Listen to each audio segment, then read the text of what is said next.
En relación al virus del papiloma humano existen muchísimas preguntas. ¿Queréis saber si lo tenéis, cómo lo habéis contraído, quién os lo ha transmitido, si existe algún tipo de cura o si existe alguna vacuna? Voy a intentar ser muy práctica y clara en la explicación para aclararos todo este tipo de preguntas.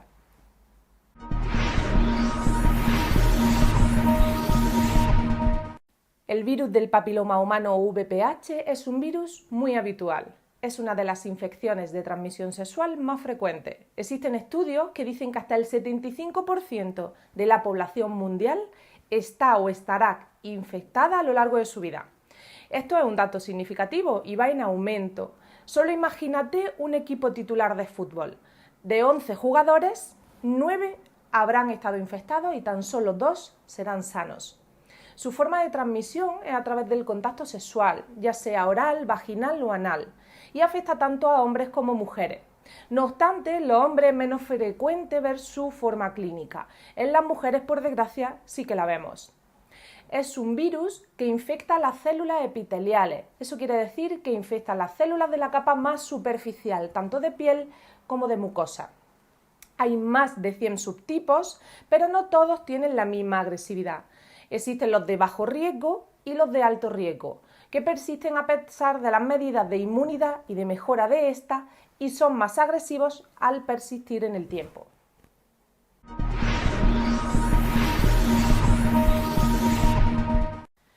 En el caso de los hombres, en la actualidad no existe una prueba para detectar el VPH cuando se aprecia su forma subclínica. Hasta que no aparecen las verrugas, no habrá forma de saber si se tiene o no. En los casos más graves puede causar no solo las verrugas, sino el cáncer anal, el de pene y el de orofaringe. Lo mejor que se puede hacer es prevenir. Vacúnate, usa preservativo y si notas algo distinto, consúltalo. En el caso de las mujeres, con la revisión ginecológica nos encargamos de diagnosticaros. La citología o prueba de Papá Nicolau es la prueba que nos va a permitir saber si existe virus y qué lesiones está haciendo. Además de la citología tenemos otro tipo de pruebas, como es la prueba en sí del VPH, con la que podemos detectar qué tipo de virus os está afectando. Pero sobre todo quédate con la idea de que consiste en prevenirlo, en detectar la infección o lesión muy tempranamente. La citología detecta cambios celulares provocados por la infección del virus, pero no al virus en sí. Como os digo, el tipaje se realiza con otro tipo de prueba igual de sencilla y este nos dirá si el virus que tiene es de alto riesgo o de bajo riesgo.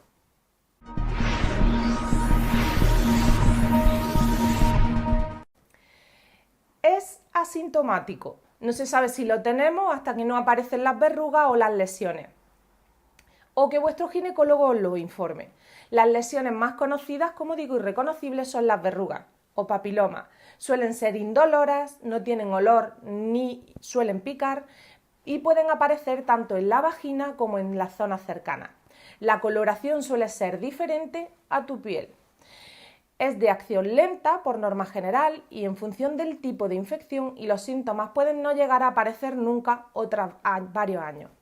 Si se convierte en un cáncer o en una lesión maligna, entonces sí es posible que aparezcan otros síntomas. El cáncer de pene provoca síntomas como cambios en la coloración y en el espesor de la piel de la zona, provocando o pudiendo aparecer úlceras que sí que resultarán dolorosas. El cáncer anal provoca sangrado, dolor, picazón, algún tipo de secreción o cambios en los hábitos intestinales cuando es muy avanzado. El cáncer de vulva puede provocar síntomas como cambios en el color y en el espesor de la piel de la vulva. Presentaremos un dolor crónico, picazón e incluso puede aparecer un bulto en estadios más avanzados. En el cáncer de garganta puede aparecer también dolor, puede irradiarse a los oídos y pueden aparecer problemas a la hora de tragar o respirar. Incluso ya tener un síndrome constitucional cuando la patología maligna es muy avanzada. Si tienes cualquiera de estos síntomas, consulta con nosotros.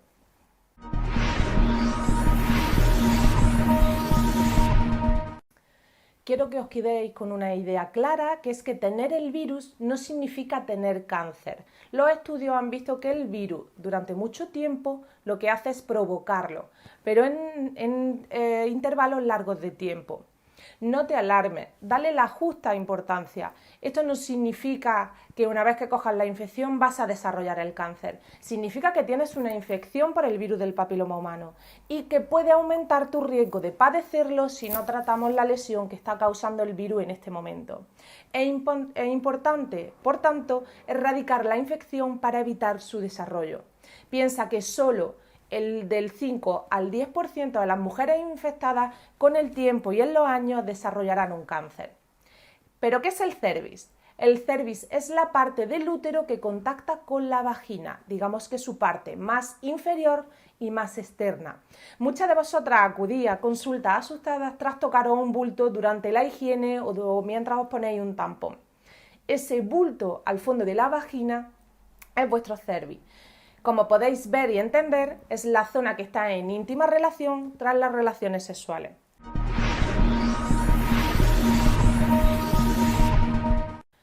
Tenéis mucha inquietud de conocer de dónde ha venido la infección. Vuestra pareja y vosotras mismas muchas veces os encontráis incómodos con el tema. Os lo resumiré intentando ser lo más clara posible. Os recuerdo que el virus se puede tener y aparecer en el tiempo, sobre todo en el caso de los hombres, por lo que puede ser que lo tuviesen con anterioridad antes de conoceros.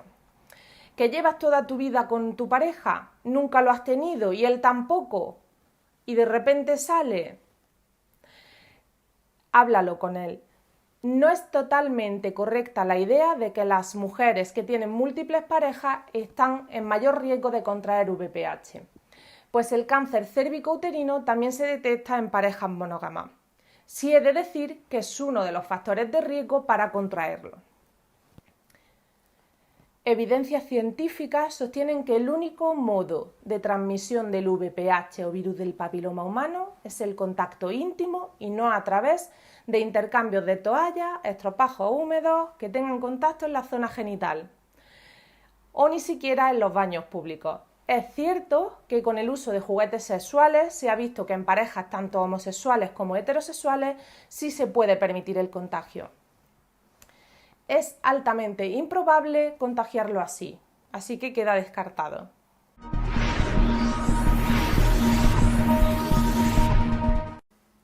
Hablando de prevención, tenemos que hablar de las vacunas y de los factores de riesgo a tener en cuenta. La vacunación no es obligatoria, pero yo os la ruego y os la recomiendo encarecidamente. Hasta ahora estábamos vacunando a las niñas de entre 9 y 12 años. Actualmente las recomendaciones van tanto a niñas como niños mayores de 8 o 9 años y antes de los 12 o 13, con la intención de tenerlos vacunados antes de su primer contacto sexual. Además, se recomienda la vacunación tanto en hombres como mujeres, aun habiendo empezado las relaciones sexuales. Con ello vamos a ayudar no a curar si tenemos la infección, pero sí a su recaída y a su mejora de la inmunidad en cuanto al virus. La puesta de la vacuna es muy fácil, pide cita con tu ginecólogo y en función de tu estado tras la valoración se te recetará y procederemos a ponértela. La financiación actual en España, como os digo, es durante el periodo infantil, durante los 8-12 años y mediante la vacuna bivalente, que cubre los serotipos 16 y 18, los cuales ambos son de alto riesgo y los más frecuentes. Además, existen dos vacunas más, la tetravalente y la nonavalente, no financiadas fuera de este rango de edad y en personas adultas. Y tan solo creo que en un par de comunidades autónomas. Las vacunas tienen una inmunidad cruzada, es decir, que al poner la bivalente, si te infectas por otro serotipo, tu inmunidad cree que es uno de ellos, con lo cual pueden actuar también frente a otros serotipos, pero no de forma directa como la tetravalente o la nonavalente. La vacuna se pone en el brazo, como cualquier otra vacuna, ya que muchas me preguntáis dónde os vamos a pinchar. Y las reacciones son locales como cualquier otra vacuna. Necesitamos seguir viéndoos una vez puesta la vacuna, ya que la vacuna no protege frente a todos los tipos de VPH. Queremos tener una reacción cruzada, pero no tenemos una vacunación directa de los 100 o más de 100 subtipos que existen de VPH. ¿Cómo podemos prevenir la infección o la recaída? Mediante la vacunación, mediante el preservativo. El preservativo no garantiza no contagiarse, pero sí que protege la zona, sobre todo la más relacionada como es el cervix, de cara a una protección tanto masculina como femenina. Se estima que un 80% del riesgo disminuye tras el uso del preservativo, con lo cual es un buen porcentaje y siempre recomendable. Los controles ginecológicos y la citología de forma frecuente al iniciar la vida sexual y la educación sexual son otras medidas de prevención para poder evitar las infecciones. Pero ¿cuáles son los factores de riesgo? Tener otra enfermedad que impida al organismo tener una inmunidad fuerte y completa hace que podamos contraer con mayor frecuencia o mayor virulencia el virus del papiloma humano y por tanto que provoque con el tiempo el cáncer cervical. Fumar se ha visto que se relaciona directamente con el VPH y que empeora las condiciones de la inmunidad. El estado nutricional, una dieta saludable, rica en antioxidantes, también evita no solo el cáncer cervical y mejora la inmunidad frente a la infección, sino frente a otro tipo de cánceres. Sabemos que existe una relación positiva entre el IMC elevado y el cáncer. Es decir, el sobrepeso no es bueno para nada, pero para esto tampoco. Otro factor que preguntáis mucho en consulta es la toma de anticonceptivos orales. Existen estudios que dicen que la toma de anticonceptivos orales durante tiempo prolongado puede facilitar la infección por el virus del papiloma humano.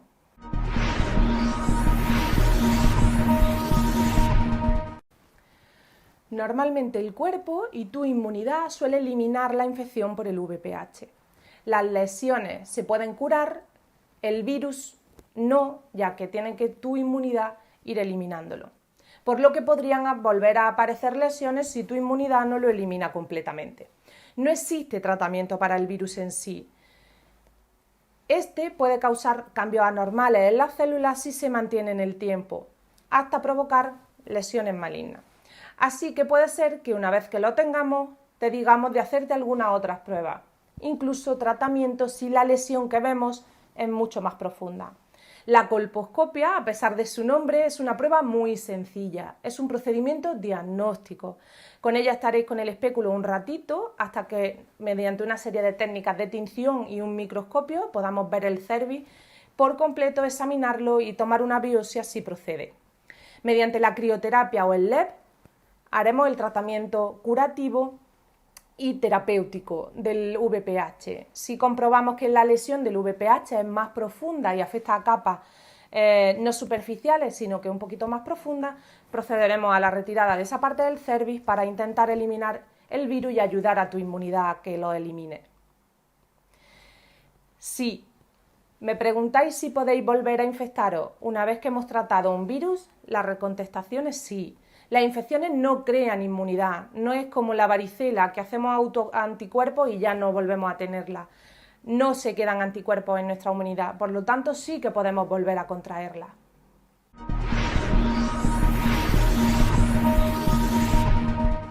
¿Y cómo resumo este tema? Tenéis que revisaros, tenemos que prevenirlo y sobre todo no asustaros. Muchas veces en consulta, sobre todo, quiero quitaros la incertidumbre de lo que es la infección por el VPH. Hay que respetarlo, hay que prevenir mediante el preservativo y todos los factores de riesgo que podemos y tenemos en nuestra mano prevenir, pero no os quedéis con la idea de que VPH es cáncer, no. VPH es una infección que podemos tratar y prevenir si venís a consulta y lo revisamos con asiduidad. Todo lo que se ha dejado en el tiempo y no seguir las medidas de prevención sí que puede derivar en una patología de mayor entidad, incluso maligna. Venir a consulta, revisaros y cuidaros. Espero que os haya gustado. Te animo a seguirme en mis redes sociales.